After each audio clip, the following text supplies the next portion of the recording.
Hi, ഇത് ബൈജു ആണ്, stock max academy എന്ന. ഇന്നത്തെ മാർക്കറ്റിന്റെ കോണ്ടെക്സ്റ്റുകളെ പറ്റി നമുക്ക് ചർച്ച ചെയ്യാം. അതായത് നമ്മുടെ മാർക്കറ്റ് പ്രൊഫൈൽ ബേസ് ചെയ്തിട്ടുള്ള കോണ്ടെക്സ്റ്റുകളെ പറ്റി ചർച്ച ചെയ്യാം. എനിക്ക് വളരെ സങ്കടമായ ഒരു കാര്യം എന്ന് വെച്ച് കഴിഞ്ഞാൽ, രാജ്യത്ത് തന്നെ ഏറ്റവും സങ്കടകരമായ ഒരു ന്യൂസ് നമ്മൾ കേട്ടായിരുന്നു മാർക്കറ്റ് അവേഴ്സിൽ. ഓക്കെ, ആ ഒരു അവേഴ്സിൽ ആ കേട്ട ന്യൂസിനെ ഇന്നത്തെ ഫോളോ ആയിട്ട് പല ആൾക്കാരും റിലേറ്റ് ചെയ്യുന്നുണ്ടായിരുന്നു.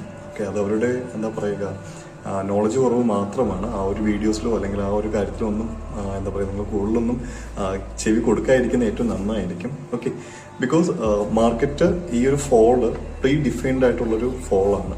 ഓക്കെ, കാര്യം 6-ാം തീയതി നമ്മൾ നോക്കുകയാണെന്നുണ്ടെങ്കിൽ അനോമലിയസ് ആയിട്ടുള്ള മൂവ്മെന്റ് ആണ് മാർക്കറ്റിൽ നടന്നിട്ടുള്ളത്. സോ അനോമലിയസ് ആയിട്ടുള്ള മൂവ്മെന്റ് നടന്ന ശേഷം നമുക്ക് എല്ലാവർക്കും, നമ്മൾ പഠിച്ച രീതിയിൽ നമുക്ക് എല്ലാവർക്കും അറിയാം, നമ്മൾ പഠിച്ച ക്രൈറ്റീരിയ അനുസരിച്ച് റിവേഴ്സൽ സൈൻ അവിടെ കാണുകയാണ് എന്നുണ്ടെങ്കിൽ ഉറപ്പായിട്ടും നമുക്കൊരു ഫോള് ഒരു 5 ഡേയ്സിനുള്ളിൽ പ്രതീക്ഷിക്കാം, അതൊന്ന് കവർ ചെയ്യാനായിട്ട്. ഓക്കെ, കാരണം അനോമലിയസ് ആയിട്ട് ഏതൊരു ഏരിയ മാർക്കറ്റിൽ കടന്നു കഴിഞ്ഞാലും എന്താ സംഭവിക്കുക, മാർക്കറ്റ് ആ ഏരിയ റീച്ച് ചെയ്തിട്ട് അവിടെ ബാലൻസ് ചെയ്യാനായിട്ട് ട്രൈ ചെയ്യും നന്നായ രീതിയിൽ. ഓക്കെ, ആ ഒരു ബാലൻസ് ചെയ്യാൻ വേണ്ടി ട്രൈ ചെയ്യുന്നതിന്റെ ഒരു ഫസ്റ്റ് സ്റ്റെപ്പ് അല്ലെങ്കിൽ സെക്കൻഡ് സ്റ്റെപ്പ് മാത്രമാണ് ഇന്ന് മാർക്കറ്റ് എടുത്തിട്ടുള്ളത്. വരും ദിവസങ്ങളിൽ അനോമലീസ് മുഴുവനും ബാലൻസ് ചെയ്ത് ആ ഏരിയ ഒരു ബാലൻസ് ഏരിയ ആയിട്ട് മാറ്റാനായിട്ട് മാർക്കറ്റ് ട്രൈ ചെയ്യും. ഇപ്പൊ മാർക്കറ്റ് ഞാൻ ഉദ്ദേശിക്കുന്നത് നിഫ്റ്റിയും ബാങ്ക് നിഫ്റ്റി മാത്രമല്ല. ഇപ്പൊ HDFC ബാങ്ക് നോക്കിയാലും ഈ ഒരു പാറ്റേൺ തന്നെയാണ് സംഭവിച്ചിരിക്കുന്നത്. ബാങ്ക് നിഫ്റ്റിയിലായാലും ഈ ഒരു പാറ്റേൺ തന്നെയാണ് സംഭവിച്ചിരിക്കുന്നത്. HDFC കഴിഞ്ഞ ഒരു 3 ദിവസം കൊണ്ട് ആ ഒരു ഏരിയ ബാലൻസ് ചെയ്യും. ആ ബാലൻസ് ഏരിയയിൽ ഫേക്ക് ബ്രേക്ക്ഔട്ട് ഇപ്പൊ കൊടുത്തിരിക്കുകയാണ്. ഓക്കെ, സിമിലർലി നിഫ്റ്റിയിൽ ബാങ്ക് നിഫ്റ്റിയിൽ നോക്കിക്കഴിഞ്ഞാലും ഇത് തന്നെയാണ് സംഭവിച്ചിരിക്കുന്നത്. അത് കഴിഞ്ഞ നമ്മുടെ നിഫ്റ്റിക്കകത്തും ഇത് തന്നെയാണ് സംഭവിക്കുന്നത്. സോ മാർക്കറ്റിന്റെ ഇമോഷൻസ് റൂൾസ് നമ്മൾ ഫൈൻഡ് ഔട്ട് ചെയ്ത് ഫോളോ അപ്പ് ചെയ്യുകയാണ് എന്നുണ്ടെങ്കിൽ ഇങ്ങനെയുള്ള ഫോൾസ് അല്ലെങ്കിൽ നല്ലൊരു അപ് ട്രെൻഡ് അല്ലെങ്കിൽ സൈഡ് വേസ് മാർക്കറ്റ് ആണോ ഇല്ലയോ എന്നൊക്കെ പക്കയായിട്ട് നമുക്ക് അണ്ടർസ്റ്റാൻഡ് ചെയ്യാനായിട്ട് സാധിക്കും. മാർക്കറ്റ് പ്രൊഫൈലിന്റെ ഗുണവും അത് തന്നെയാണ്.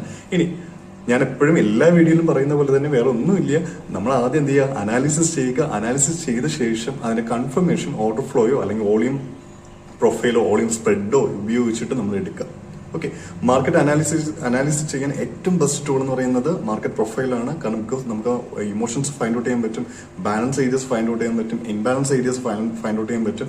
സോ അത് ബേസ് ചെയ്തിട്ട് മാർക്കറ്റിന്റെ നെക്സ്റ്റ് മൂവ് നമുക്കൊരു 90% വരെയൊക്കെ പ്രെഡിക്റ്റ് ചെയ്യാനായിട്ട് നമുക്ക് സാധിക്കും. ആ ഒരു പ്രഡിക്ഷൻ ഡയറക്ഷനിൽ നമുക്കൊരു കൺഫർമേഷൻ ടൂൾസ് യൂസ് ചെയ്തിട്ട് നമുക്ക് ധൈര്യമായിട്ട് ട്രേഡ് എടുക്കാനായിട്ട് സാധിക്കും. പിന്നെ എനിക്കൊരു കമന്റ് എന്ന് വെച്ച് കഴിഞ്ഞാൽ, ഓപ്ഷൻ ചെയ്യാനായിട്ട് ഓർഡർ ഫ്ലോസ് ഉപയോഗിക്കാൻ സാധിക്കില്ല എന്നുള്ളതാണ്.